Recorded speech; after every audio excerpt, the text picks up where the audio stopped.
Learn English Idioms, Lesson 1. For the birds. That means without value, uninteresting, worthless. And there are some examples.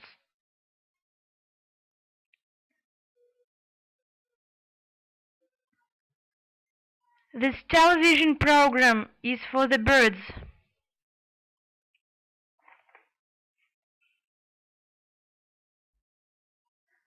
What do you think of the new system? I think it's for the birds.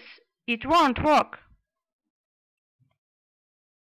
Well, I really hope it was not for the birds. If you like my video, subscribe to my channel. See you soon. Bye bye.